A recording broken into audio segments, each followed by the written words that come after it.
actually, we don't need to be fighting each other on this. We need to actually come together on this and say, how do we fight whatever it is that is kind of attacking our relationship at that point.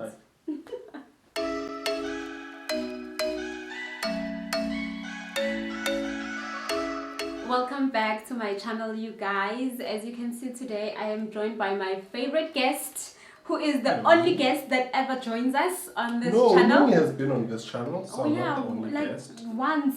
But I'm not the only guest. You are literally the only guest. Like, that doesn't Maybe your favorite guest. I'll take that one. Yeah. My only and favorite guest. Okay. It can't be only and favorite because you're making the perception like you don't have a choice. You know, if it's the only pair of shoes I have. You are my favorite guest. Yes. You're my favorite guest.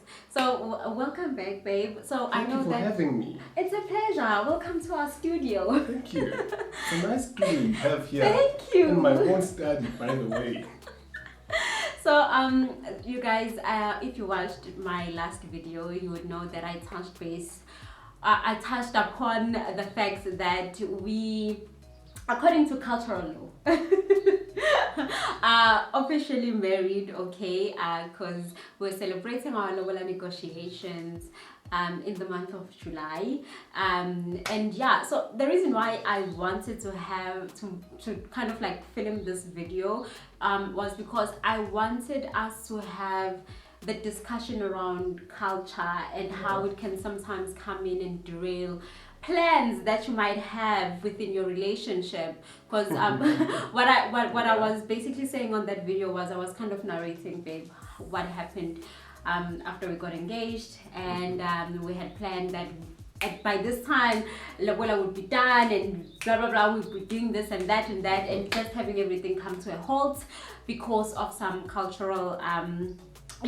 cultural standings that were not completed from my parents' side of things. And I just wanted to have you here so that you can kind of like narrate as to how that impacted you, how you were feeling about the whole situation, and to just basically kind of talk about how things that come upon unexpectedly can kind of affect a relationship and how to best navigate a relationship when those things come along. So basically, how did you feel when I came to you and I said, babe, you cannot come ekhaya because they're saying this and that?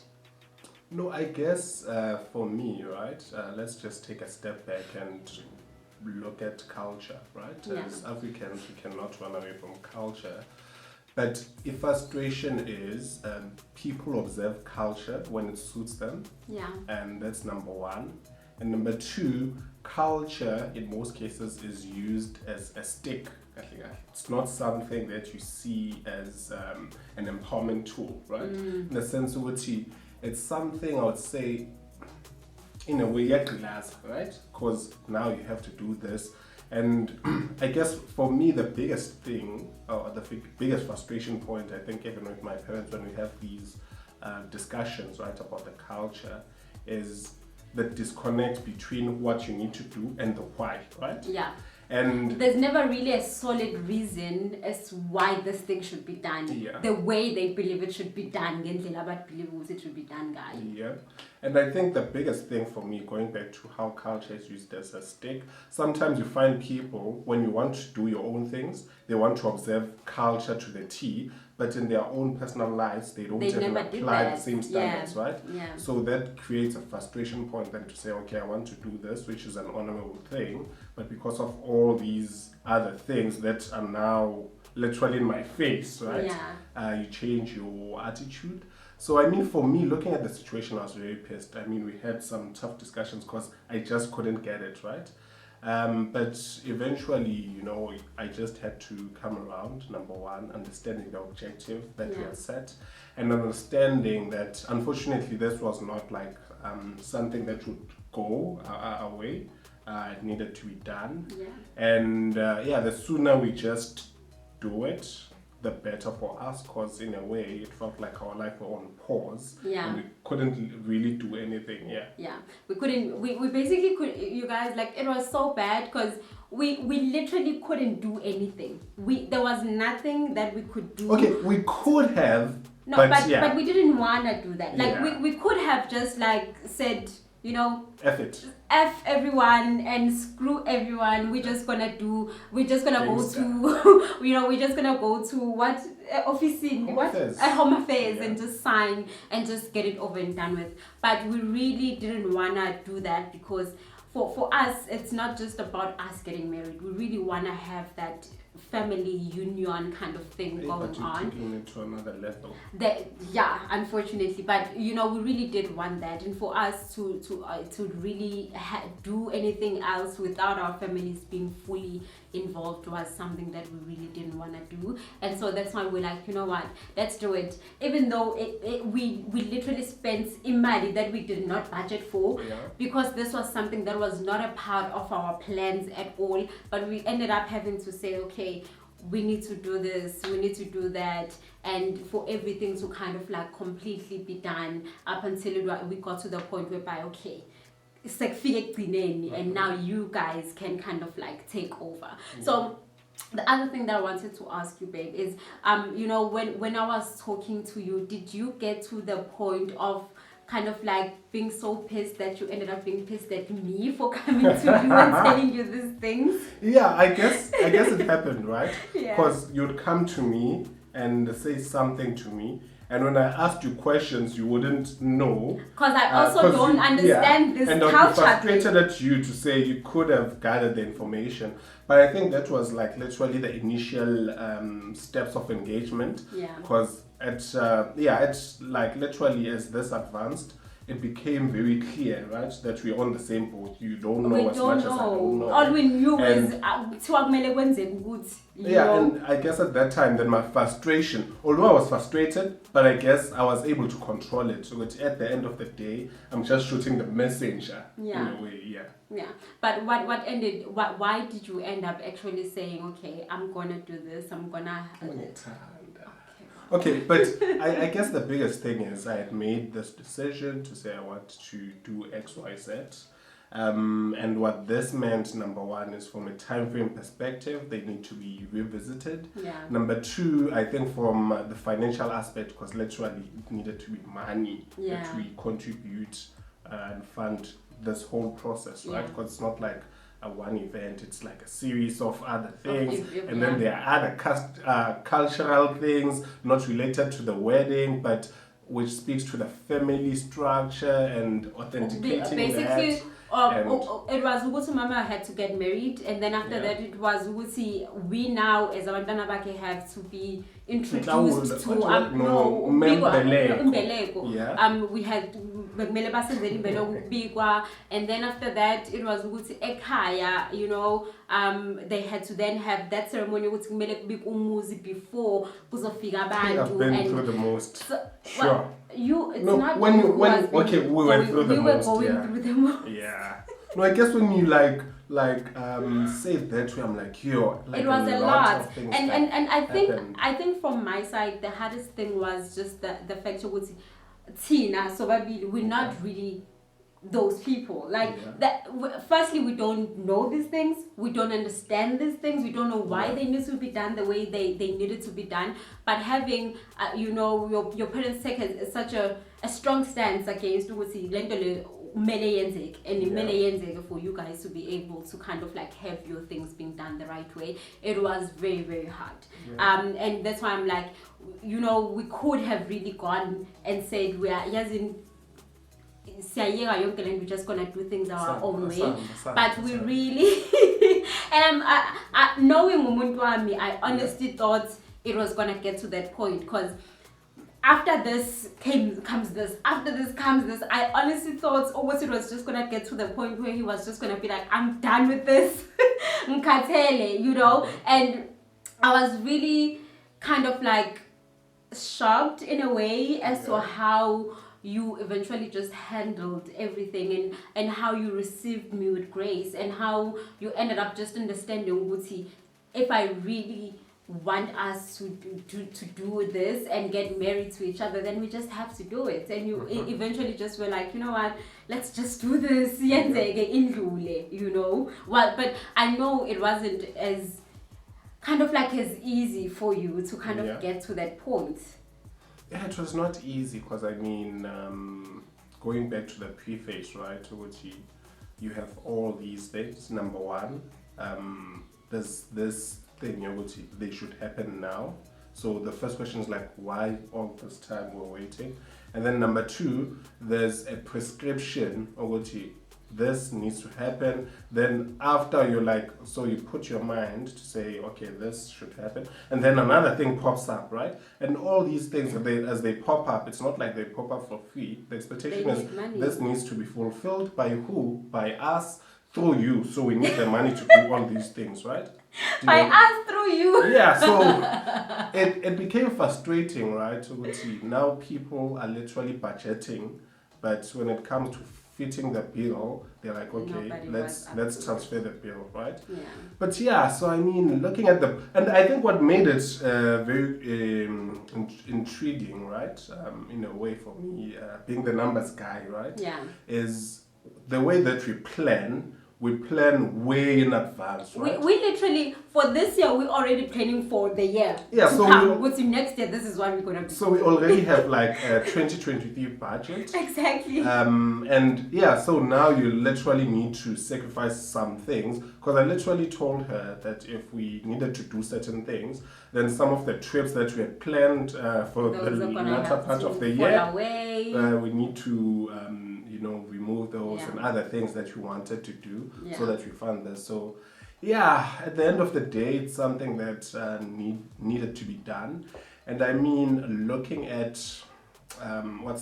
looking at like the structural things when it comes to family, this is one important step, because structurally you want to raise a family with a good foundation. Yeah. And if it meant that maybe I had to go through this, or we had to go through this, so be it. But I think if there's one thing that's adamant, right, is I don't think we people who are against African customs, we truly, I would say, honor those. Yeah. But sometimes it just gets a bit too much. Yeah, a bit too much, guys. Like, honestly, in fact, I think for this one, I would really like to hear what you guys think about African culture, and, like, to the extent that we take it to. Like, does it make sense to you guys? Like, what we're talking about now, if you've ever gone through similar things, how did that go like for you? Like, do you really understand African culture and what it entails and the extent that it entails? And also, is it really African culture, or has it become what I think should happen? I think it's a remix. I think it is a remix, and I feel like every family has their own remixes to Tina Segmele Senzugut, which is not really what it is, and just, as long as it suits Baba like Haya kind of thing, it's fine. And honestly, as people who are on the receiving end of such things, it can really be hard, and it can really take a toll upon a relationship. But so just talking about it taking a toll upon a relationship, what would you think is the best way to kind of navigate around situations that pop up unexpectedly within a relationship? Don't take them personal. That's it. Sure. Okay. So I go back to this point. Don't take them personal. But how do you not take them personally when they are happening to you? No, but the issue is, that's why I had set like thresholds, right? There are all these events that are happening, right? And as much as you don't take them personal, maybe I used that loosely, right? In the sense that as much as you don't take them personal, but you also want to protect your self-interest, if I might call them like that, so that people don't financially abuse you. Because that's another thing, right? With families, let me not even be specific. Families, if they see that, okay, we were able to say, Gugu, and she was able to do that. And then we're like, on top of that, this needs to be done. And on top of that, so it's quite easier for some people to see opportunities and actually exploit you. Yeah. So you need to have bounds to say, okay, this is where I am, and this is where I draw the line. From even a financial point of view, if this exceeds this, then we'll start to have serious discussions, number one. Yeah. And I guess the other part of not taking it personal, right, is going back to when this started, we had a lot of friction. But the minute I adjusted and understood that literally you are not the enemy in this instance, it made things easier. So that's another thing that I would say when a situation like this happens, before you react, understand the lay of the land, because once you understand the lay of the land, it becomes relatively easy to understand what you're dealing with and who to attack and who not to attack. And but I feel like while you're saying that, sorry to cut you off, babe, but I feel like while you're saying that, it's very important to understand that when situations arise in relationships, more often than not, the problem is not arising because of your partner. It's a situation that requires both it depends, of you. but yeah. Most of the more often than not, when situations arise, you find it's not your partner. Your partner is not the enemy that you should be fighting. Yeah. The situation is the enemy that you both need to kind of like sit down and say, how do we handle the situation instead of handling each other? Yeah. And so you come to a point whereby you get to grow as a couple and as a married couple, if I can put it in that sense, to say, how do we differentiate between a situation that needs me to kind of like deal with you and your habits and what you do, compared to situations that really require us to kind of sit and kind of observe the situation as a whole and say, actually, we don't need to be fighting each other on this. We need to actually come together on this and say, how do we fight whatever it is that is kind of attacking our relationship at that point. That was good, right? Yeah. Good. 10 out of 10. Sorry, babe. You can continue. No, I don't even know what I wanted to say, but I think that thing that you just said summarized everything perfectly. But yeah, so I mean, let's see, what's the other thing there? But I mean, that's the big one, understanding the lay of the land. Yeah. And I guess the last thing is putting the objective in mind, because I think when all these things happen, you even forget how this started and the primary objective of what you wanted to achieve at the end of it. Yeah. All. So I think those are some of the things that you could literally go back to, and those should be the things that drive you into ensuring that you don't lose your balance. Yeah. And I need to emphasize that in no way is that easy, but I think once you're self-conscious, it gets better with time. Yeah. And I think I was just talking about this, and I'm realizing now that most of the frustration from the whole situation stemmed from all the finances that we had to fork out, not necessarily from all the ceremonies that they were kind of talking about. Yeah. And I'm kind of like remembering that they usually say that, is it number 1 or number 2 of why most marriages fall apart is infidelity and finances. And I think we literally had our first kind of like encounter with financial standings that involve other family members other than us. Time. And I really and to kind of I think it was kind of good for us to kind of go through that at the beginning stages of like getting married, because I mean, you guys know we've been in a very solid relationship for years, right? But within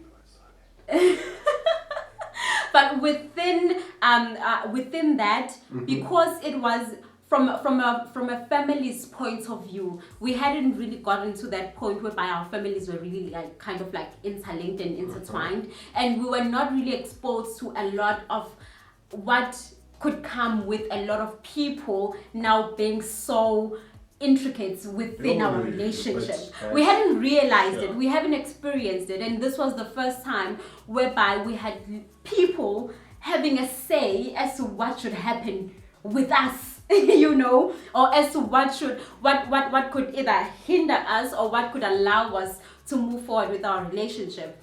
And I think it was so good for it to happen at the beginning, for us to really kind of like get some sort of a base as to how do we handle finances when they no longer touch the both of us, when they now touch, you know, having to help family members or having to do this for family, because it also kind of affects you if you're hearing what I'm saying, babe. So what do you think of that, of it having happened now than later. But baby, I think before I go into that, I Yeah. need to raise a very important point. Yeah. When you invite family, or when there's, let's just say when families get involved in your business. Yeah, I think that's the easiest way to put it, right? So like for example, now you need to lobola, so you can't do it on your own. You need your family. There's a whole lot of mess that comes with that.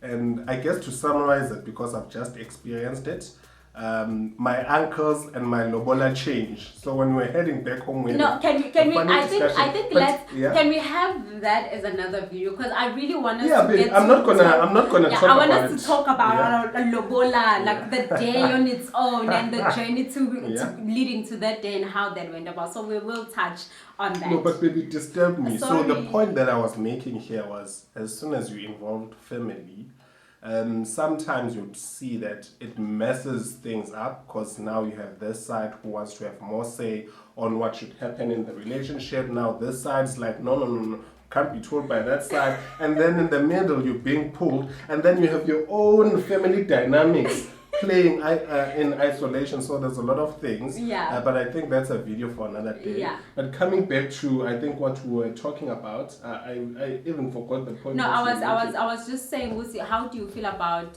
what we experience in terms of finances involving family happening now rather than later? Or like, what did that teach you? What did that experience? What did you take away from that experience?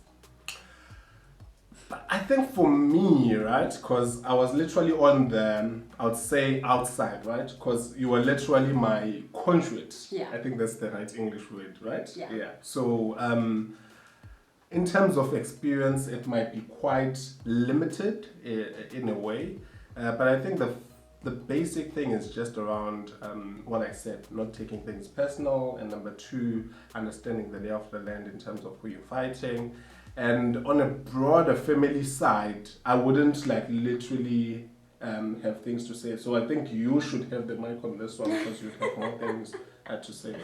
So I think, so the question was stemming more from a financial standpoint as to experiencing that kind of like financial demand that's not just coming from the two of us, but coming from other family members. And I think for me, I think it was a good thing that it happened earlier on, because we kind of got to see a glimpse of what it really means to have families uniting. We got to see what it means for us to no longer just be us, to be like umndeni as a whole. What is it that needs to basically advance umndeni to move forward as a whole, not just the two of us. And I think having gone through that and having gone through it ngale intensity that we went through it ngayo, it kind of set us up, I think, for success, to say, how do we handle other situations that might arise in the future, that will involve finances, and just knowing how do we work together in terms of making sure that we make finances available for this, where do we take away from, and what do we patch with, and kind of like having to then know the know-how of what to do in that circumstance, and to make sure that the goal of advancing the family as a whole is met. I think it was a good thing that it happened now, because it has set us up for success in the future. Success and beyond. Success and beyond, for sure. So yeah, I mean, you guys, from just a storytelling, and also just from how do you handle situations that arise in a relationship that you really did not foresee, or that you did not plan for. I think just from our experience, and just if you take anything away from this video, is really do know when to fight your significant other, or when to fight the situation. No, but and I think one thing, sorry to cut you, it starts with one thing: have a plan. Because if you have a plan, it's quite easier to alter that plan rather than having no plan. from a financial standpoint. Yeah. I love that. Oh, that's a good one. Because imagine we don't have a budget, so now this comes, you're like, okay. But you know, that's a good one actually. Because if we did not have like our finances kind of like set up in a way, we know there's this money that should go away, we know there's this money that should go away, it was going to be very hard for us to kind of navigate with, okay, what do we do now? Yeah. And I think actually that's why most marriages will kind of like face difficulties in terms of finances. You know, unforeseen circumstances, okay, what do we do now? Like, what do we do now? Because we literally have nothing else that we can pull from, and that's why it's so important to really be kind of like be financially savvy. And you guys, I will just say it now, in our relationship, this guy is the numbers guy. He is the person who kind of like he knows how to kind of structure finances, and I'm so thankful for him because when things like this happen, he's so quick to know, okay, let's take this from there, let's take that from there, and that it's really his very strong suit in this relationship, and I'm so appreciative of that. Yeah. Thank you to calculus. Thank you to discrete maths. Thank you to statistics. I should have studied those. Thank you to algebra. I decided to study microbiology and biochemistry.